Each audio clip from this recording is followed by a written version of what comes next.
మా ఛానల్స్ లో వ్యాపార ప్రకటనలు, ఇంటర్వ్యూల కొరకు మాకు వాట్సాప్ మెసేజ్ చేయండి 7799789788. ఇప్పుడు ఆర్పి పట్నాయక్ గారు అనే వాళ్ళు లెజెండరీ మ్యూజిక్ డైరెక్టర్, అల్లాడిచ్చిన మ్యూజిక్ డైరెక్టర్ కదా.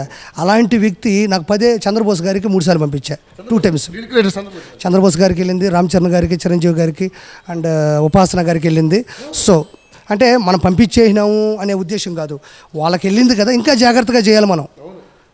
వాళ్ళ ఫీడ్బ్యాక్ ఏంటి అనేది నేను తీసుకోలేదు, నేను అడగలేదు కూడా. బట్ ఒకటి నిజం చెప్పగలను, మనం పంపించింది కరెక్టా కాదా, ఫీడ్బ్యాక్లు అనవసరం. ఇక మనం ఏదైతే చేసామో అది కరెక్ట్గా వెళ్ళిందా లేదా, ఇంకొకసారి ఫోన్ రప్పించుకోవాలి, ఇంకోసారి ఫోను చేయించుకోగలగాలి మనం. సో ఏదన్నా ప్రాబ్లం ఉందంటే మనసులోనే పెట్టుకుంటాను తప్ప నేను ఎవరికి ఒప్పుకోను. ఖచ్చితంగా అది ఏంటి అనేది వెంటనే తెలుసుకొని వెంటనే రెక్టిఫై చేస్తాం మనం. తీసుకుంటున్నారంటే 4 నుంచి నైట్ 11 వరకు వైద్యుల దగ్గరే ఉంటారు వాళ్ళ నాన్నగారు సార్. ఇద్దరు పర్యవేక్షణ ఆయన టేస్ట్ చేస్తాడు బాగా, చిన్నప్పటి నుంచి ఆయనకి చెప్పని మేము చేయలేము, టేస్ట్ చూసి చెప్పేస్తాడు, చాలా బాగా చెప్తారు. తండ్రి కొడుకులు మొత్తానికి అయితే బిజినెస్ సక్సెస్ఫుల్గా రన్ చేస్తారు. అదే సక్సెస్ఫుల్ అనేది మన ఆలోచన బట్టి ఉంటుంది. ఇంకా మంచిగా చేసుకుంటే నిజంగా నాకు ఇందాక నుంచి ఒకటి అడుగుదాం అనుకున్నాను ఆర్పి గారు. స్క్రీన్ మీద స్కిట్లు పండించే మీరు వంట అసలు కొత్త కోడలు మామూలు విషయం కాదు, అసలు అద్భుతం ఇది నిజంగా. ఎవరు ఎక్స్పెక్ట్ చేయలేదు అన్న. ఒకటి చెప్తా, నేను ఏదైతే మనం చేస్తున్నామో కడుపులో భయం పెట్టుకొని వచ్చే జనాలు ఎవరైతే పదే రావాలని మనం కోరుకుంటామో, పదే రావాలని మనం కోరుకుంటాము. ఎప్పుడైతే 10 రూపాయలు పోయినా పర్వాలేదు, మనం ఆఫ్ బిజినెస్లు చేయకుండా, ఆఫ్ మిగలట కాకుండా ఇంకా 10 రూపాయలు పోయినా ఇంకా క్వాలిటీ ఇవ్వడానికి ట్రై చేస్తాం. ఇప్పుడు ఎండుమిర్చి కూడా మనం గుంటూరు నుంచి తెప్పిస్తున్నాం. నాకు అనిపించింది, పద్మమ్మ గారు ఒకరోజు నాతో అనింది, సార్ ఎండుమిర్చి తెప్పిద్దాం అనేది మంచి ఐడియా, నాకు 10 రూపాయలు పోయే అవకాశం ఉంది, పోనీ ఎండుమిర్చి వేద్దాం, పౌడర్ వేద్దాం. మళ్ళీ అన్నారు, సార్ చింతాకు మనం అంగల్లో కొనకుండా మనమే కొయిపిద్దామనేది ఇంకా బ్రహ్మాండమైన ఐడియా. అంటే ఎంతైనా ఒక కల్తీ ఉంటుంది కదా, దాన్ని తగ్గించే క్రమం చేద్దాం. ఇప్పుడు రాదు ఆ సీజన్లో మళ్ళీ పట్టుకొని, ఇది కూడా ఒరిజినల్ నెల్లూరు నుంచి తెచ్చిందే, నెల్లూరులో కూడా చింతాకు అంటే ఫేమస్సే. కానీ వాళ్ళు ఏది చెప్పినారో దాన్ని మనం పట్టుకొని ముందుకెళ్తే మనకు అసలు తిరిగే ఉండదు. ఆ తర్వాత వచ్చి పసుపు కొమ్ములు అన్నారు. నాకు అనిపించింది, ఓహో కరెక్ట్ ఈ మాట, మనం ఎంత చేస్తూ కూడా కట్లిపోయి పెట్టి పసుపు కొమ్ములు ఆడిద్దాం, ఒక వీడియో ఇద్దాం, తప్పేం లేదు, ఇచ్చి దాన్ని వేసుకుంటే. ఇప్పుడు నేను అనేది ఒక మాట ఏంటంటే, ఇప్పుడు మనం పసుపు వేస్తున్నాం, అబ్బా ఎంత పసుపు వేస్తే అయిపోయేదానికి ఎంత పసుపు వేస్తున్నాం అనుకో. ఫర్ ఎగ్జాంపుల్ పసుపు సరిపోయింది, టేస్ట్ వచ్చేసింది, ఎంత వేయాల్సిన చోట ఎంత వేస్తున్నామంటే ఎంత వేసిన దానికి ఇంత వేయాలి కదా. మరి ఇదంతా ఏంటిది, ఆ వేస్ట్ కూరని ఏం చేస్తుంది, అంతే కదమ్మా. ఇప్పుడు మిర్చి పౌడరు ఇంత వేస్తే సరిపోయేదానికి నేను ఇంత వేస్తున్నానండి, ఇంత వేసే చోట నేను ఇంత వేస్తున్నప్పుడు ఎంత వేస్తున్నాను కదా, అదేంది అంటే ఎంతో కొంత కలిసి దాన్ని నివారించాలి. ఇళ్లల్లో కూడా అందరూ ప్యాకెట్లు వేసుకుంటారు, అందరూ అదే నూనె వేస్తారు, పెద్ద ఇళ్ళ స్టార్ ఇళ్ళలో అయినా. నేనేమంటున్నా అంటే ఆ వేసేది ఏంటి అంటున్నా, ఆ వేసేదే కదా కూరని చెడగొట్టేది. సో అది నెక్స్ట్ నుంచి క్యాన్సిల్.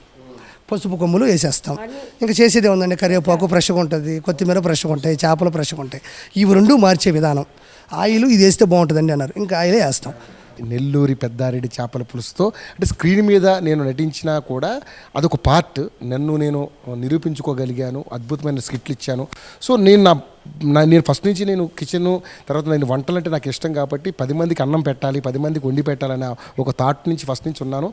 సో అది నేను సఫీల్ చేసుకున్నాను కాబట్టి దాన్ని ఈ రోజున ఈ నెల్లూరి పెద్దారెడ్డి చేపల పులుసు ద్వారా అందరికీ అందిస్తున్నాను. నటుడిగా తర్వాత ఇప్పుడు మళ్ళీ కొత్తగా డైరెక్షన్ చేయబోతున్నారు, ఎప్పటికైనా చేస్తానని ఛాలెంజ్ చేస్తున్నారు. అందరు డైరెక్టర్ల ఇన్స్పిరేషన్ తోటి మంచి డైరెక్షన్ చేయబోతున్నారు. ఎంతో త్వరలో స్క్రిప్ట్ కూడా రెడీ అవుతుందంట.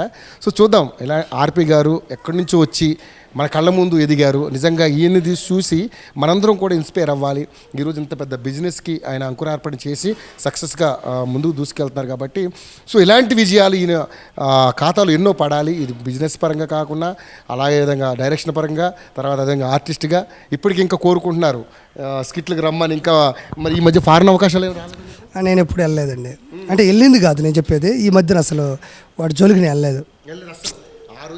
జబర్దస్త్ నుంచి బయటకు వచ్చారు అప్పటి నుంచి అంటే మనం కామెడీ స్టార్స్ అదిరిందని చేసాంలే, కానీ నేను తర్వాత ఎప్పుడు షూటింగ్లకు కానీ ఇదే నాకు ఒక 2 years నుంచి ఈ పని మీద ఉన్నాను. కానీ నేను గ్రౌండ్ వర్క్, అమౌంట్, ఎక్కడ ప్లేస్ ఉంది, ఎక్కడ పెడితే బాగా జరుగుతుంది.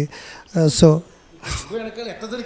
అసలు ఇది నిజంగా అడ్రస్ కూడా ఈజీగానే ఉంది, కానీ ఇంత మంచి ప్లేస్ ఇప్పుడు గుర్తుపెట్టుకో, నీకు ఎలాంటిది కావాలని నువ్వు ఫిక్స్ అయితే కొంచెం టైం పడుతుంది, కానీ అలాంటిది ఎతకుతావు.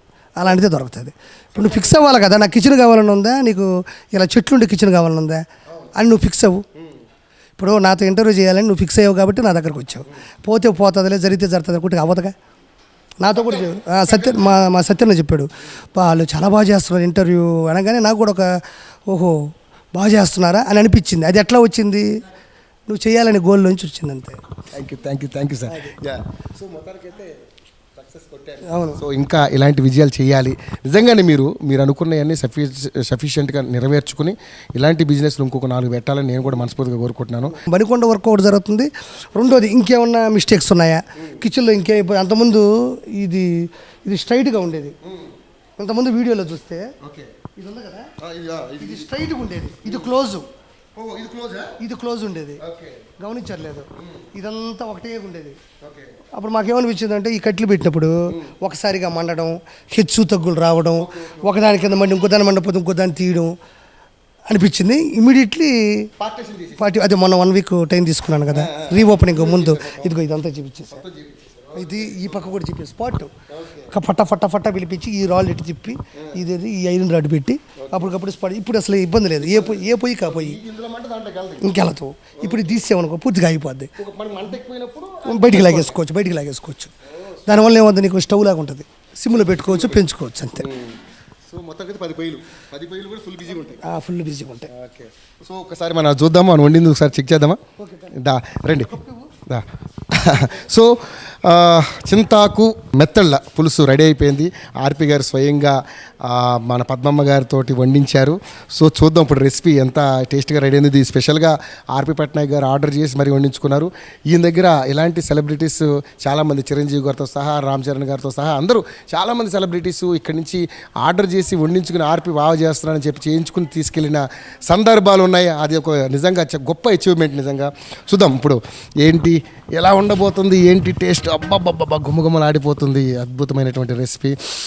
అమ్మా పద్మమ్మ, స్మెల్ ఎదిరిపోయిందిగా.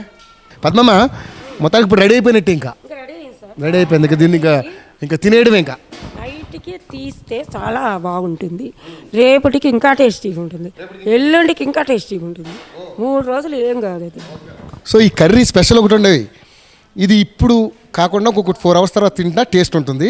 అదేవిధంగా రేపు తింటే ఇంకా టేస్ట్ ఉంటుంది, ఎల్లుండి తిన్నా కూడా ఇంకా టేస్ట్ ఉంటుందంట. అంటే ఇది నిలవ ఉండే కర్రీ అనమాట. ఈ కర్రీని నిలవ ఉంచుతారు కాబట్టి అందుకని ఇంత అద్భుతంగా దీన్ని వండడం జరిగింది. సో చూసుకుంటే గుమ్మగుమ్మలు ఆడిపోతుంది. ఇది టేస్ట్ చేద్దామా పద్మమ్మ? Yeah okay. ఆర్పి గారు రండి. యా ఆర్పి గారితో అద్భుతంగా మరి నెల్లూరి పెద్దారెడ్డి చేపల పులుసుకు సంబంధించి చింతాకు మెత్తళ్ళు, ఇది కొత్త డిష్. ఇది స్పెషల్గా ఆర్డర్ చేసి మరి ఆర్డర్ చేయడం జరిగింది ఆర్పి పట్నాయక్ గారికి. సో నోరు చాలా తీయగా మరి నోరు ఊరిపోతుంది. సో ఒక్కసారి మనం కూడా టేస్ట్ చేద్దాం. మరి ఇది నెల్లూరి పెద్దారెడ్డి చేపల పులుసులో వండినటువంటి స్పెషల్ వంటకం కాబట్టి ఆర్పి గారు రండి, మనం టేస్ట్ చేద్దాం.